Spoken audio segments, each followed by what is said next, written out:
Okay, so a quick video on how Kelman presents the character of Harrison, because this is probably a very likely question that might come up in your exam.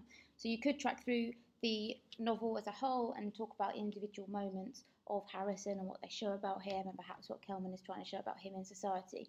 But I've taken four elements, that I think Kelman is trying to use Harrison to show that you could write about with a couple of quotations that you could use.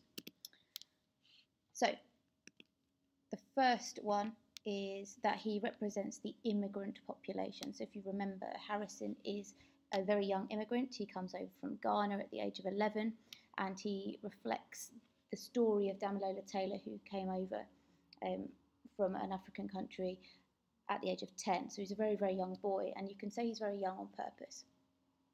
So we have to think about how immigrants are seen in this society and how people look at them in this society that they're in. So the first quotation that we can think about is Fuzzy Wuzzy.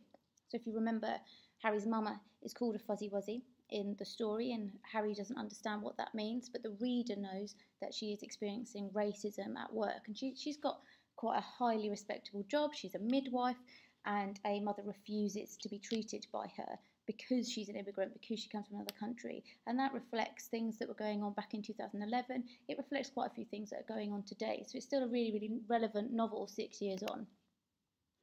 Harry himself says, you're not supposed to talk to Somalis because they're pirates.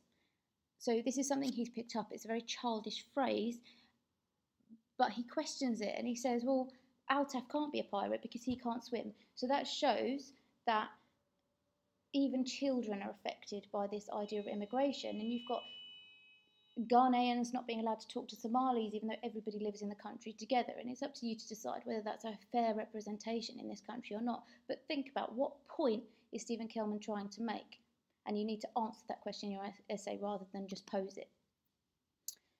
Equally, Harry faces this racism from Villis, who clearly is not of an English origin. I can't remember quite in the novel where he's from, but he says he doesn't want to kick the ball to Harry because Harry has germs, just because he comes from that Ghanaian country. So you can think about that as well. And this is all evidence for how Harry represents that perhaps negative view on the immigrant population in the country that he's in, which is obviously London within England. And he also talks about how illegal immigrants, he sees them being taken away with chains on their arms, and he's really disturbed by this image. So if you look at one of the chapter summaries that I did yesterday, you'll see that full quotation. But the idea that he sees them being taken away, they've got chains on their arms, they're put into a police car and they're driven off, and Harry is really disturbed by that and perhaps frightened by it as well. So the second thing that Harry represents in the novel is innocence and childhood within society. So if we think about this, he's a young boy, he's 11 years old, and at the beginning he's very immature, but he's also trying to get to grips with the world around him. And he says that he likes pissing on a bleach cloud. So when he pours bleach down the toilet, he quite likes weeing on that cloud, and it makes him think of heaven, it makes him think of things, and he purposely puts bleach in the toilet just so he can do it. But towards the end of the novel, he says it's just the bubbles from the bleach. So that shows you that his innocence is going. He realises it's not a cloud anymore. It's not something he enjoys. It's not something that relaxes him. And actually, that's quite sad. That's really sad for the audience to show that Harry is growing up in this way. And he's growing up very quickly in just a matter of months, just because he's in London. And you've also got that scene of the playground when he says the war is here and the playground's on fire. So if the playground is a metaphor for childhood, well, actually, childhood is being destroyed. It's being set alight by the gang violence and by the things that Harry is exposed to. And Stephen Kelman is criticising it. He's saying this isn't fair, this shouldn't be happening. And you've also got the idea that Harry's surrounded by drugs, and even though he doesn't really know what things mean, he's listening to them and he's hearing them, and in the future he will realise what they meant. So he reports a conversation he hears in The Boss when people are talking, I got the cheese, or they didn't have camembert, I got brie instead. And that is all metaphor for drugs, and it's something that Harry doesn't really understand and isn't really comprehending, but it just shows that this criminal culture is rife in this deprived area. So another thing that Harry represents is the corruption of innocence, and corruption means that something is destroyed, it's broken, it's creeps in slowly and breaks it apart. So if you remember the incident with the beach buggy that he's driving around, as a remote control car, he's driving up and down Jordan's house, and he taunts Jordan with it and waits until Jordan can't stand it anymore, and he shuts the door in his face. And that shows you that Harrison's innocence is turning slightly. He's taking control. It is a terrible moment of the novel where he seeks to hurt another person, and he finds it quite funny, and that's really, really sad for the reader. And it shows perhaps he's not really listening to the pigeon's words. The pigeon is saying walk true and taller than those weeds, and the weeds could be a metaphor there for the gangs and the fact that they infiltrate everything and they kill off the flowers, they kill off things that are good. So the pigeon tries to get Harry to walk true and taller, and he will get to heaven if he does that. And unfortunately, with that beach buggy incident, Harry fails to do that. He's not doing it, and he struggles.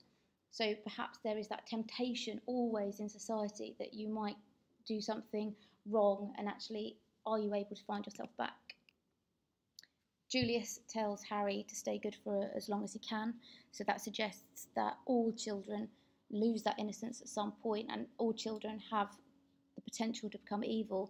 And even Julius is recognising that he probably will go bad, because that's what people in this society do, in this immigrant society coming over to another country.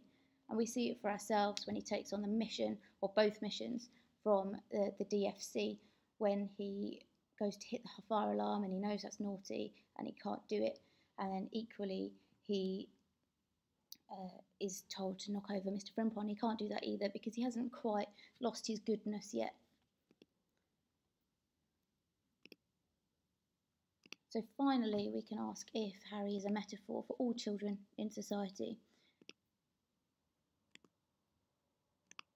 And Kelman uses this cyclical structure that goes round and round to criticise a society that allows children to be corrupted by gang violence in socially deprived areas. So deprived means they don't have a lot, they don't have the money, and they are infiltrated with this gang violence. And we see the cyclical structure because it starts and ends with rain, it starts and ends with the quotation, you can see the blood, and obviously the very last line of the book is really important for this because it says all babies look the same. So what that means is we all start as children, we all start as young people who have the beliefs and wants in society, and they have the dreams to go forward, and actually it's society that lets us down. So whatever society we're in perhaps lets us down and stops us from becoming the best that we can be.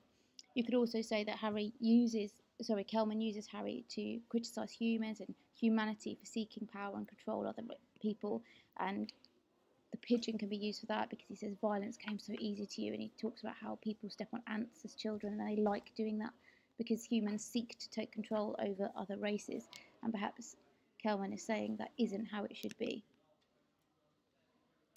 So as I said before, you can talk about how Harry acts and is in different areas of the novel, and you can do that for yourself, but actually if you take what I've said here, you're going to have a much stronger essay if you think about what Harry represents within society, because you'll definitely tick that AO3 box.